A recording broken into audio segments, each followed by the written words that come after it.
Hello, I like money.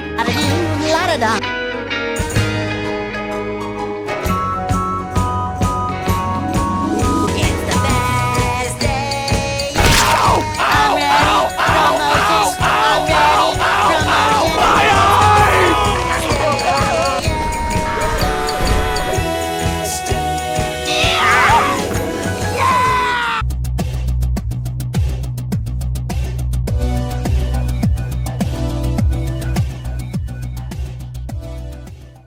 Now recently I've been looking at my channel and seeing, wow, that's a lot of videos on superheroes.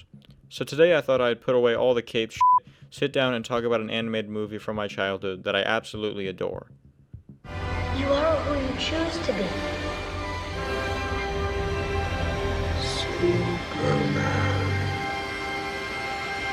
No. There is no secret ingredient. It's just you. No, not that one. Everyone else is looking at her like, hey, Cody's just a bum. Cody's this, Cody's that, Cody's this. Cody's me, bro. Let me be me. When is that gonna start?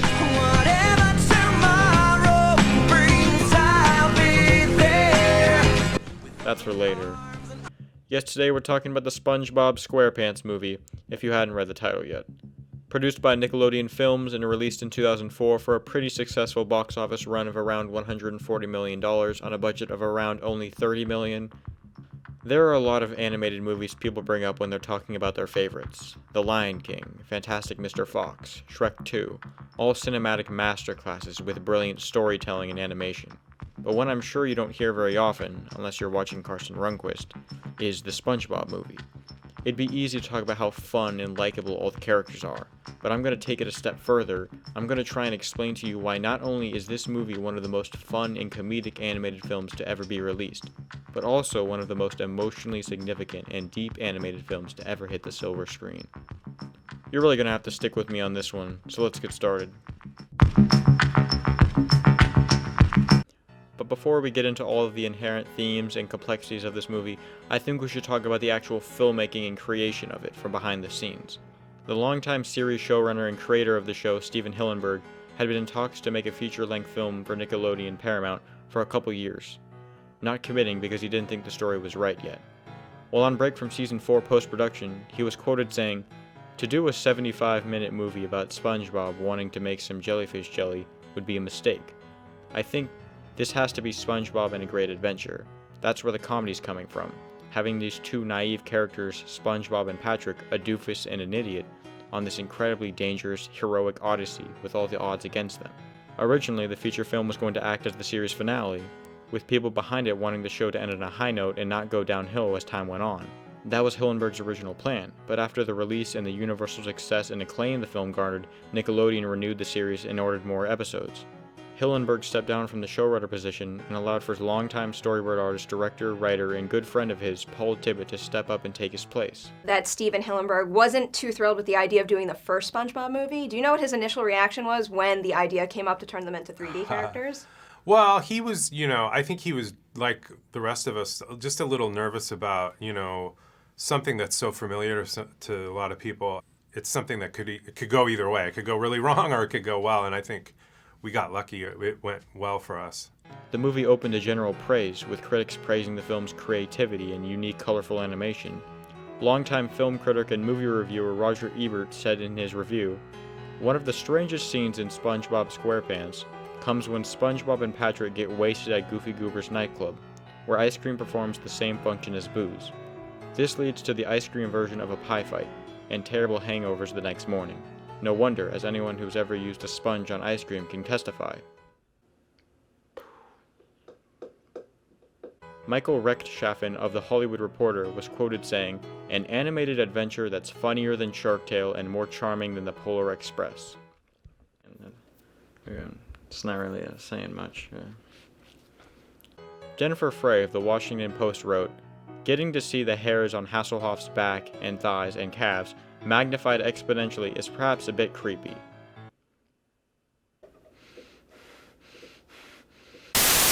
The film holds a solid 69% on Rotten Tomatoes, and over the years it's gained a sort of cult following, with them appreciating the silliness and intelligence of the 2004 film. I'm not going to lie to you and claim that I'm the biggest SpongeBob fan in the world. I've lost track of the current state of the show, as I'm sure many of you have. As I've gotten older, I've grown out of my old tastes. But just because something was intended for kids doesn't mean it can't be appreciated by adults. The SpongeBob SquarePants movie lives on and still holds up to this day, not because it simply has SpongeBob in it, but because the story and arc of his character is so powerful, with the sheer amount of heart and passion behind it, making it so the film is almost timeless. I think it's safe to say that this one film will outlast and be remembered much longer than any specific season from the show, which will probably go on forever. The creative team and filmmakers behind it really cared and wanted to tell the best SpongeBob story they could. They wanted to tell a story that rivaled the emotional beats of films like Toy Story and The Iron Giant, while also maintaining the joy and comedic bliss that made SpongeBob what it is. And it worked. The film has, dare I say, heart? I know that word is thrown around a lot, but in this film, I think I really mean it. And I think that's one of the upsides to animation and what I prefer. The characters aren't bound by realism and can theoretically do anything. They can emote any feelings the animators want and can make a scene depressing only because of the design of the characters' expressions. We feel the true raw sadness of SpongeBob's character not only because of the fantastic performance, but because of the brilliant animation. Just look at him. Even with no audio, you can probably understand what he's thinking. What his struggles are, his sadness, everything. We can sympathize for his character. It's what makes him human. It didn't rely on the fact that we already knew his character. It allowed us to watch his character lose everything and be depressed because of who he is, and we subsequently get to watch him grow and evolve and become a better person, while still upholding and embracing the values that made him who he is. The film is satirical, it's intelligent, but most importantly, it has a great character arc of a kid wanting to escape his childhood, grow up, and accept all the responsibility it holds, while still enjoying his youth and embracing his everlasting imagination. I'm glad this film gets the respect it does, because it really deserves it, and I think more people should be talking about it. So this is why I believe that the SpongeBob SquarePants movie is a brilliant piece of cinematic art. Okay, let's take a minute and talk about the characters. If any of you have ever watched SpongeBob, I'm sure the thought has crossed your mind at least once, that SpongeBob is kind of annoying. What? And in this film, sure, if you take him at face value, I'm sure a lot of his questionable actions could come across as simply childish or immature. But what I'm going to try and do is take a look at specific scenes, analyze them, and tell you why I think it adds to the characterization of SpongeBob, and allows for a more complex message for the viewer. The first scene I'm going to take a look at is the opening prep and ceremony scene for SpongeBob. I think in this 1 5-minute scene, we learn everything we need to know about SpongeBob's character. We understand his desires and motivation. He wants more than anything to have responsibility, to be taken seriously as an adult. He wants the respect that comes with it. His excitement encapsulates the internal struggle, even though he wishes for adulthood more than anything. He can't escape who he is. He can't help but act immature and spread his overwhelming excitement to everyone around him. He can't accept the limitations of being a kid, but he also can't stand the idea of losing his joyous personality and young outlook on life. So that's his struggle, and even though the scene is played for laughs, you can clearly see the heartbreaking toll it takes on his character. As you can see in the beginning of the scene, he's happy, he's energetic, he's confident that no matter what happens, after today, he's going to achieve success and have the responsibility he desires. He repeatedly says, "I'm ready, promotion, I'm ready, promotion." But by the end, when he's denied the one thing he thought would make him happy, by the one person he respects more than anybody else, somebody he considers a dear close friend, his speech changes to, "I'm ready, depression, I'm ready, depression." I don't know any of you personally, but I'm sure many of you can relate to this one specific moment. I'm sure we've all built an idea in our head of something we think is going to happen, on something we think we deserve, and when we don't get it, it feels like something has been stripped from us. It leaves us empty. We spent all this time planning and working, preparing for the outcome, then when it doesn't happen, it just leaves us broken. If we can put all that effort in and still nothing happens, then what's the point of doing any of that again?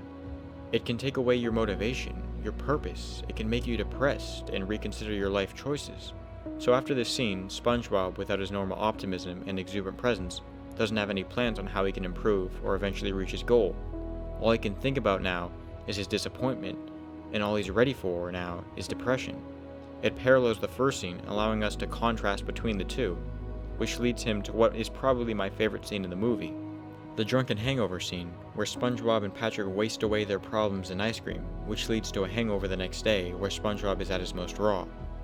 He comes to the man that he's idolized for years and years, never getting true satisfaction, and watches him at his most desperate moment.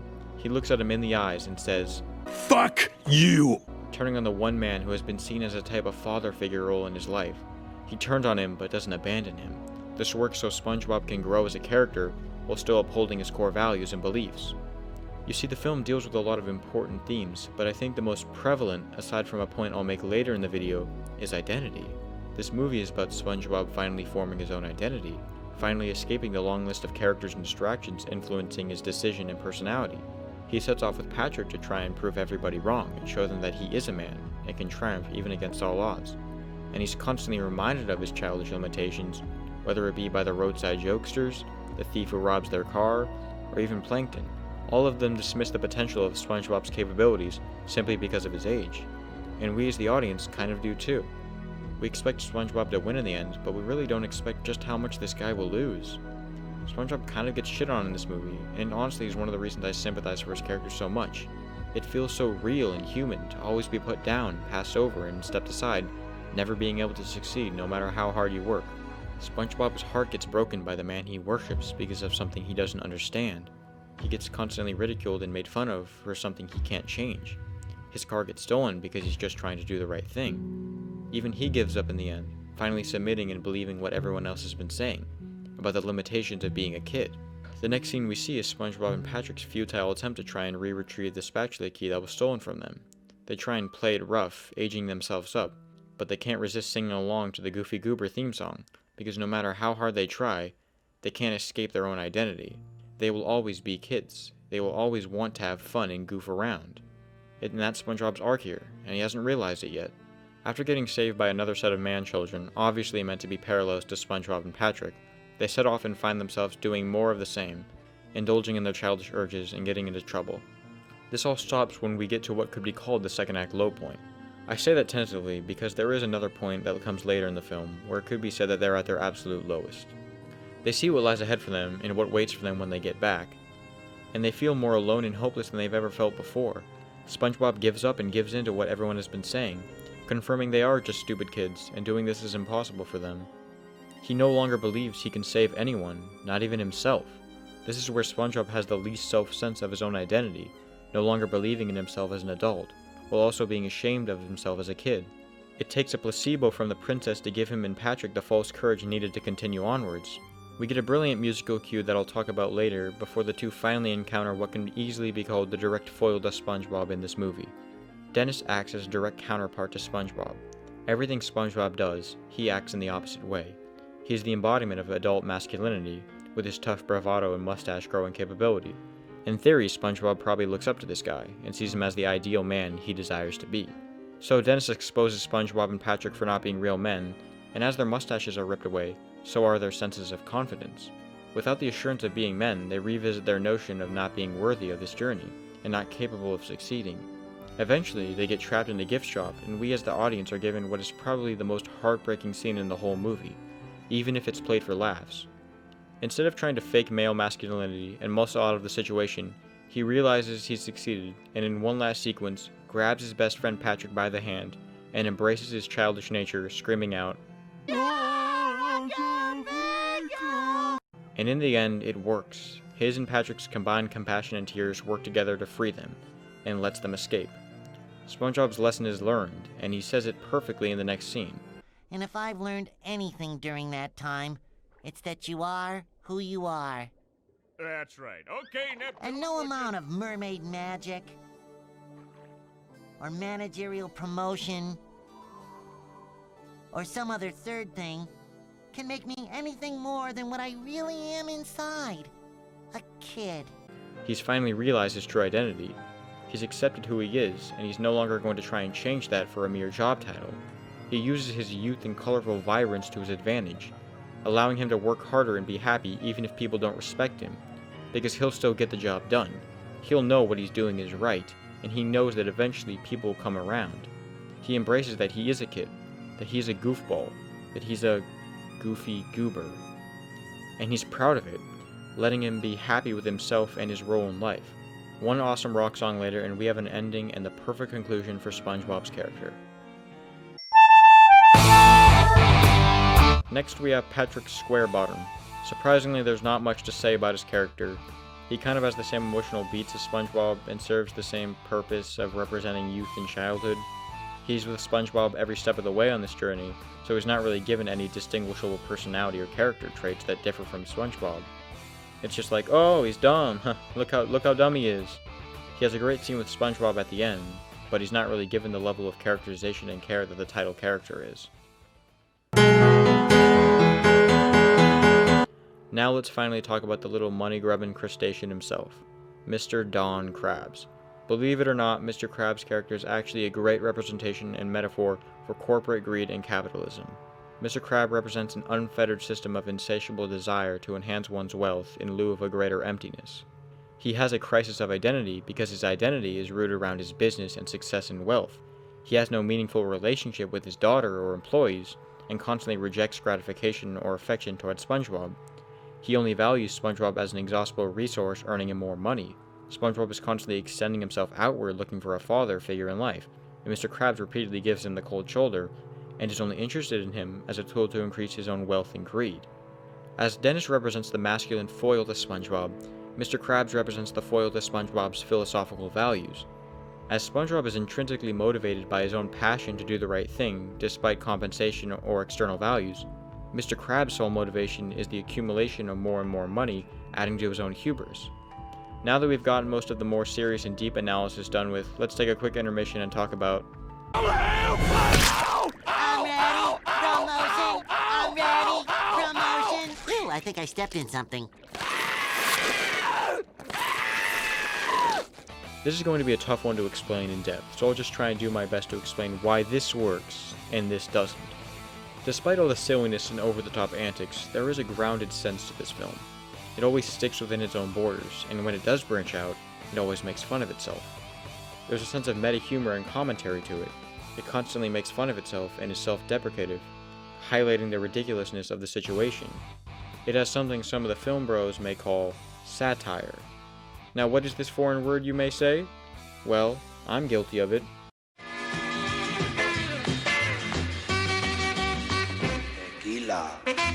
Then I saw you one day giving a paper to someone for money, so I decided to test you. That friend who gave you the idea of taking the picture was my guy. You already know that Storm Green was my guy too, and you fell right into our trap. Now do you understand? Well, I couldn't really see the visual flashback, so no, I don't understand. The Oxford Dictionary defines satire as the use of humor, irony, exaggeration, or ridicule to expose and criticize people's stupidity or vices, particularly in the context of contemporary politics and other topical issues. So, how does that relate to SpongeBob Linklerpants Bottom? Well, we're going to take an in-depth look at one specific scene from the movie that I think perfectly exemplifies the true satire and tone of it.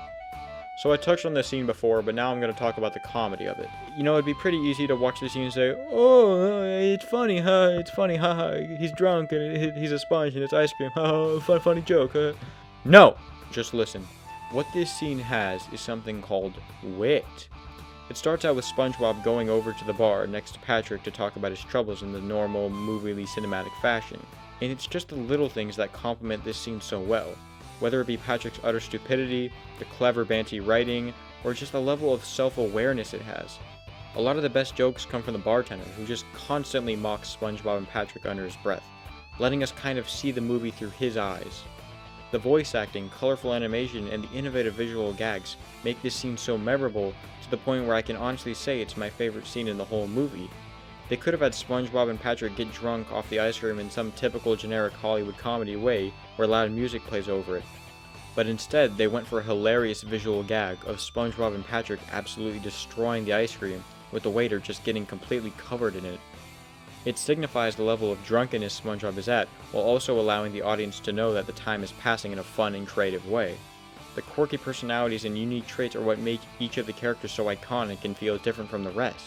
The writing is so good it feels like each character had a specific person writing for them specifically, allowing for the jokes to feel diverse and the characters to feel always uniquely true to themselves.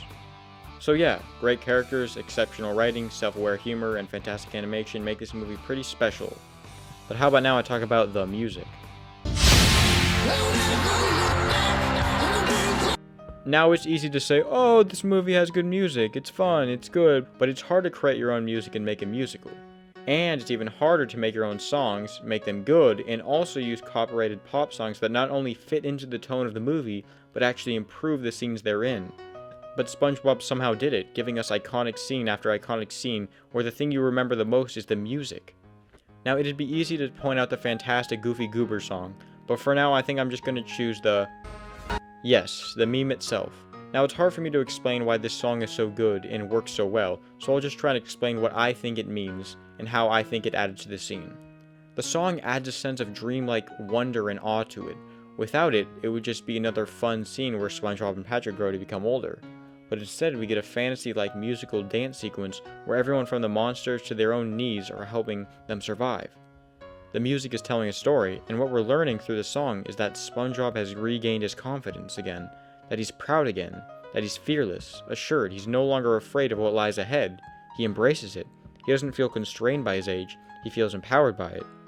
He sings to the world of his accomplishments and desires, because he now has no fears or regrets. He's not held back. He's free. This may seem like me overanalyzing a juvenile pop song for kids about growing up, but that's just what I got from it. The original Goofy Goober song is meant to represent their youth and the side of himself he's trying to oppress and escape from. You can see this when he wakes up from the hangover and when he's in the tough bar. He desperately tries not to sing the song that would cement him as merely just a kid. So yeah, the great use of original and pop songs allow the audience to get a better, much deeper understanding of the characters and create a much more fascinating world to explore. Throughout this video I've discussed many different diverse themes, but the one I keep coming back to and referencing is what I think is the most important and prevalent of the bunch: growing up and learning to deal with it.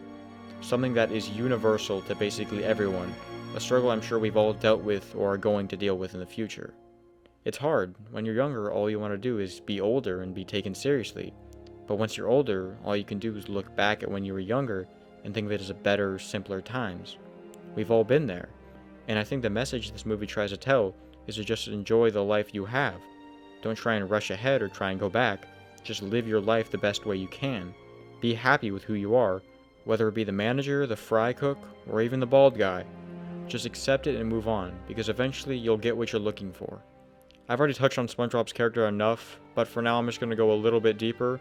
I mentioned that the root of his happiness was with the gratification from his father figure in life, Mr. Krabs. And when he's denied the gratification, it breaks him, sending him on an all-night bender with the boys, getting hammered and embarrassing himself. It's pretty deep for an animated movie about a talking sponge designed for kids.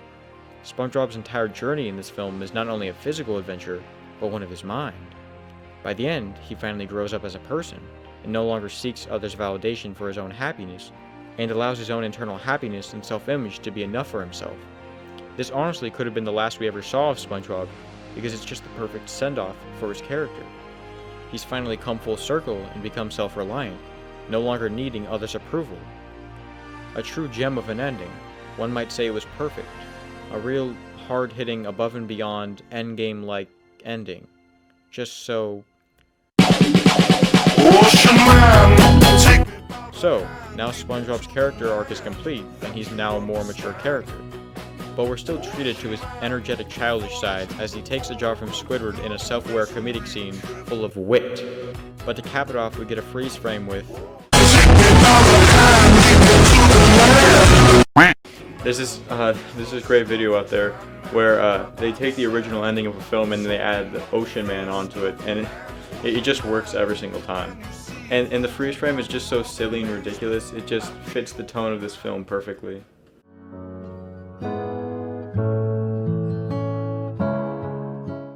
While SpongeBob probably won't go down in the history books as one of the best animated movies of the early 2000s, with most people probably looking to Shrek 1 and 2, Spirited Away, The Incredibles, Fantastic Mr. Fox, or basically any other animated movie Pixar or Disney released between 2000 and 2009. This movie still holds a large place in my heart for its daring storytelling, raw creativity, and just pure sense of wonder that is often overlooked when it comes to animation. It doesn't have the style of a Wes Anderson movie, the writing of a Brad Bird one, or the level of consistency of a film in Pixar's brand. But it has a sense of comedic satire and wit to it that can only really be found in the other movies I didn't mention in this video. The Surf's Up of the world, the genius of Lord and Miller's Cloudy with a Chance of Meatballs. Seriously, these are the same guys that made this and this. It has elements of the emotional complexity of some of Disney and DreamWorks' best works. I think it doesn't quite reach, but definitely is in the same field as some of the more complex animated movies like Shrek 2 or The Lion King. No, not the other animated Lion King. No, not the unnecessary sequel. Yeah, that's right, the original. In some ways, the movie reminds me of another animated piece of media that uses its storytelling in a creative and compelling way, while also having great and likable characters that we can all attach to. Oh well, we'll get there someday.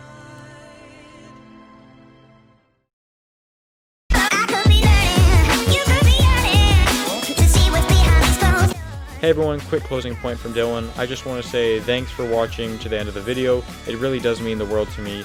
Even if you didn't like the video or are not subscribed, I just want to say thank you for watching it to its entirety, and I hope to see you in the next one.